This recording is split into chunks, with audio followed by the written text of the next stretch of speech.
मैं हूं निधि विनोदिया।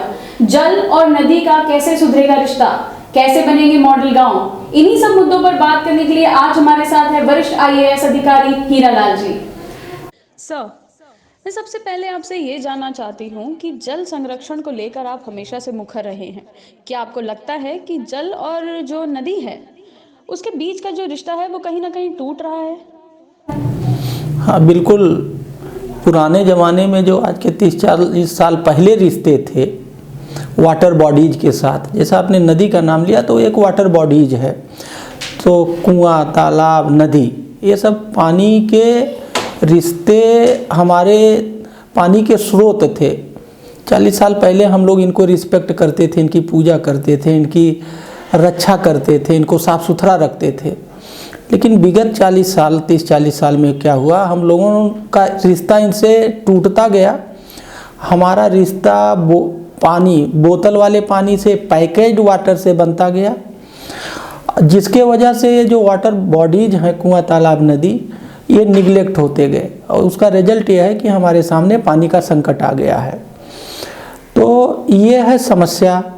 इस संकट को अगर दूर करना है तो हमें पैकेज्ड वाटर, मतलब ये जो बोतल वाला पानी का कल्चर है, इससे रिश्ता तोड़ करके हमें अपना पुराना रिश्ता बहाल करना चाहिए। हमें अपना जो पुराना हमारा कुआं, तालाब, नदी से रिश्ता था उसको जोड़ना चाहिए और रीइस्टेब्लिश करना चाहिए, जिससे हमारा पुराना लगाव, अपनत्व कुआं, तालाब, नदी से पुनः हमारे दिल दिमाग में स्थापित हो और हम इसकी रक्षा करें, सफाई करें और पानी का संकट दूर हो जाए। जी सर, एक चीज़ और है कि एक लोगों के मन में एक पूरा माइंडसेट बन के बैठ चुका है कि भाई पेड़ लगाएगा कौन, किसकी जिम्मेदारी है, भाई वो गांव की है। पानी कौन बचाएगा, जल कौन बचाएगा, उसकी जिम्मेदारी गांव वालों की है। तो ये एक जो माइंडसेट है, इसको क्या इसमें भी कुछ बदलाव आ रहा है? जो शहरी जो लोग हैं इसमें कुछ सुधार आ रहा है? क्या इसमें बदलाव की ज़रूरत है? बिल्कुल बदलाव की ज़रूरत है। देखिए, जल, जंगल, ज़मीन, इसको अगर एक ज़मीन को छोड़ दीजिए तो पेड़, पानी, जल और जंगल, ये आम आदमी की ज़रूरत है। पानी आम आदमी की ज़रूरत है और जो पेड़ है, जो हमें ऑक्सीजन देता है, प्राणवायु देता है, वो हर आदमी की ज़रूरत है। तो जो चीज़ हर आदमी की ज़रूरत है उसे बिना हर आदमी के सहयोग से पाया नहीं जा सकता। तो जो जल में अगर ये कॉन्सेप्ट है कि हर कुछ सरकार कर देगी, तो ये कॉन्सेप्ट ठीक नहीं है। ये बात सही है कि धीरे धीरे लोगों की ये सोच बदली है कि पानी पीना है तो सरकार की तरफ देखेंगे, पेड़ है तो सरकार की तरफ देखेंगे। तो इस सोच को बदलने की ज़रूरत है और जल और जंगल को बढ़ाने के लिए, इसकी रक्षा करने के लिए, इसको जिस शेप की आवश्यकता उस शेप में लाने के लिए पब्लिक पार्टिसिपेशन के बिना ये संभव ही नहीं है। तो जो कहते हैं जन सहभागिता से ही पेड़ को जिंदा रखा जा सकता है, पेड़ की संख्या बढ़ाई जा सकती है और जो हमारे वाटर बॉडीज हैं उनको उस शेप में लाया जा सकता है जिस शेप में लाने की ज़रूरत है। सर, कहीं ना कहीं आप ये नहीं लग रहा कि लोग जो हैं अपनी खुद से जो उनकी जिम्मेदारी बनती है वो उस चीज़ से पीछे हट रहे हैं? नहीं, देखिए, मैं इसको ये नहीं कहूँगा कि लोग अपनी जिम्मेदारी से पीछे हट रहे हैं। एक माहौल बना हुआ है कि सरकार की कोई चीज़ ज़रूरत होती है तो सरकार की तरफ देखते हैं, लेकिन ऐसा नहीं है। अगर इस माहौल को बदला जाए तो माहौल बदलता भी है। हमने डिस्ट्रिक्ट बांदा में इस माहौल को पानी में और वृक्षारोपण में बदलने की कोशिश करी तो लोगों का मन बदला और जो आप बात कह रही हैं ये भावना बदली। लोगों के मन को बदल कर वाटर कंजर्वेशन का जब अभियान चलाया गया तो लोगों का मन बदला और लोग बरसाती पानी को, जो भी हम लोग बताते थे उस तरीके से वो पानी को बचाते थे। जहाँ तक बात है ये पेड़ का, तो पेड़ लगाओ अभियान को हम लोगों ने चेंज किया पेड़ जियाओ अभियान, क्योंकि अगर आप पेड़ जियाओ अभियान में पेड़ लगाओ ऑलरेडी है, जब आप पेड़ लगाएंगे तभी जियाएंगे।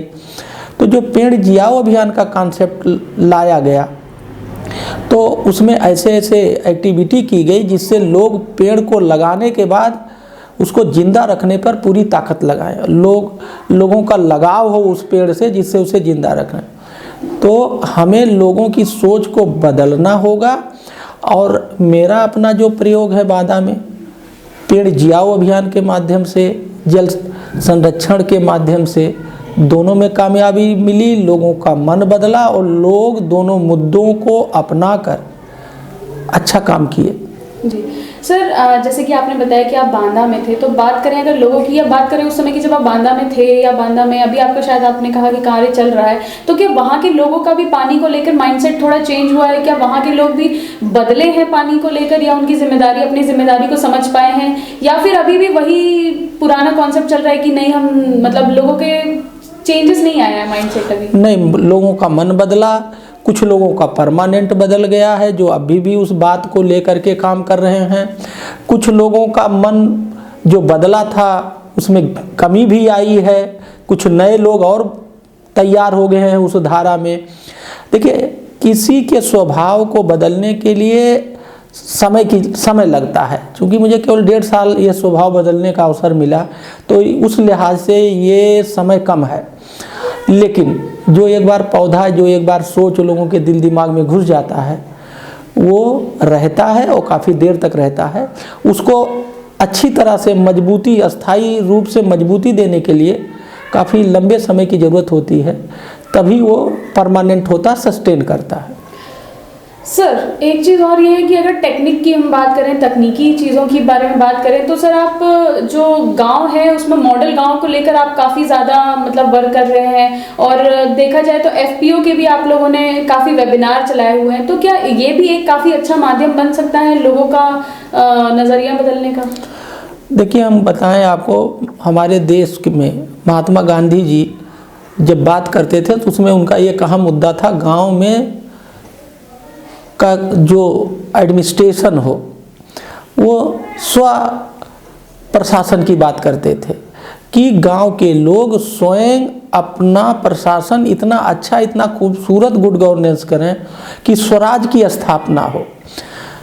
भारतवर्ष कृषि प्रधान देश है, भारतवर्ष गाँव में रहता है, तो जब तक गांव का विकास नहीं होगा, जब तक गांव मॉडल नहीं बनेगा, तब तक हम लोग ये सोचें कि हमारा आर्थिक विकास या हम डेवलप्ड हो जाएंगे, मेरा व्यक्तिगत मानना है ये संभव नहीं है। इसीलिए जब से देश आज़ाद हुआ, गांव के विकास पर लगातार काम हो रहे हैं। सरकार कोई भी हो, हमेशा गांव के विकास पे काम करती है और कर रही है, लेकिन जो अपेक्षित परिणाम आने चाहिए थे वो नहीं आए। तो जो मॉडल गांव का कॉन्सेप्ट हम लोग काम कर रहे हैं, इस पर हमारा 3 पार्ट है। पार्ट 1 है विलेज मैनिफेस्टो, उसमें हम लोगों ने 25 मुद्दे लिए हैं, सफाई, पढ़ाई, कमाई और गांव का बायोडाटा, गांव स्थापना दिवस, समस्या रहित गांव। इस तरह से हम लोगों ने गांव, मॉडल गांव के जो 25 मुद्दे हैं विकास के, उनको एक लीफलेट के माध्यम से गांव के हर आदमी तक पहुंचाने का प्रयास कर रहे हैं। इसके लिए एक व्यवस्था बनाई जा रही है जिससे गांव का हर आदमी उन 25 मुद्दों से परिचित हो, और जब वो परिचित हो जाएगा, उसको जानकारी हो जाएगा, उसके बारे में सोचने लगेगा, तो फिर उसके खून में, उसके सोच में जब वो 25 मुद्दे विकास के आ जाएंगे तो उसको पाने का प्रयास करेगा। जब पाने का प्रयास करेगा तो विकास हो जाएगा। अभी ना मुद्दा है, ना सोच है, ना पाने का प्रयास है, इसलिए विकास नहीं है। दूसरा पार्ट है चेंज मेकर। देखिए, अच्छे लोग, भले लोग, समाज सेवी लोग हर जगह हैं। हर गांव में अच्छे लोग हैं जो अपना नुकसान करके भी दूसरे की भलाई करते हैं। ऐसे लोगों का हम लोग चयन करेंगे और उनको जहाँ भी गांव में अच्छा काम हुआ वहाँ भेजेंगे। उन्हीं सब लोगों के कंट्रीब्यूटरी पैसे से भेजेंगे, उनके दिल और दिमाग को खोलेंगे, जिससे कि वो देख के सीख सकें कैसे दुनिया में गांव में बदलाव आया है, मॉडल गांव बने हैं। उसको हम लोग एजुकेशन विथ रिक्रिएशन की वो जाएंगे, अपना भ्रमण भी करेंगे, मौज मस्ती भी करेंगे और अपने आँख से देख के सीखेंगे भी।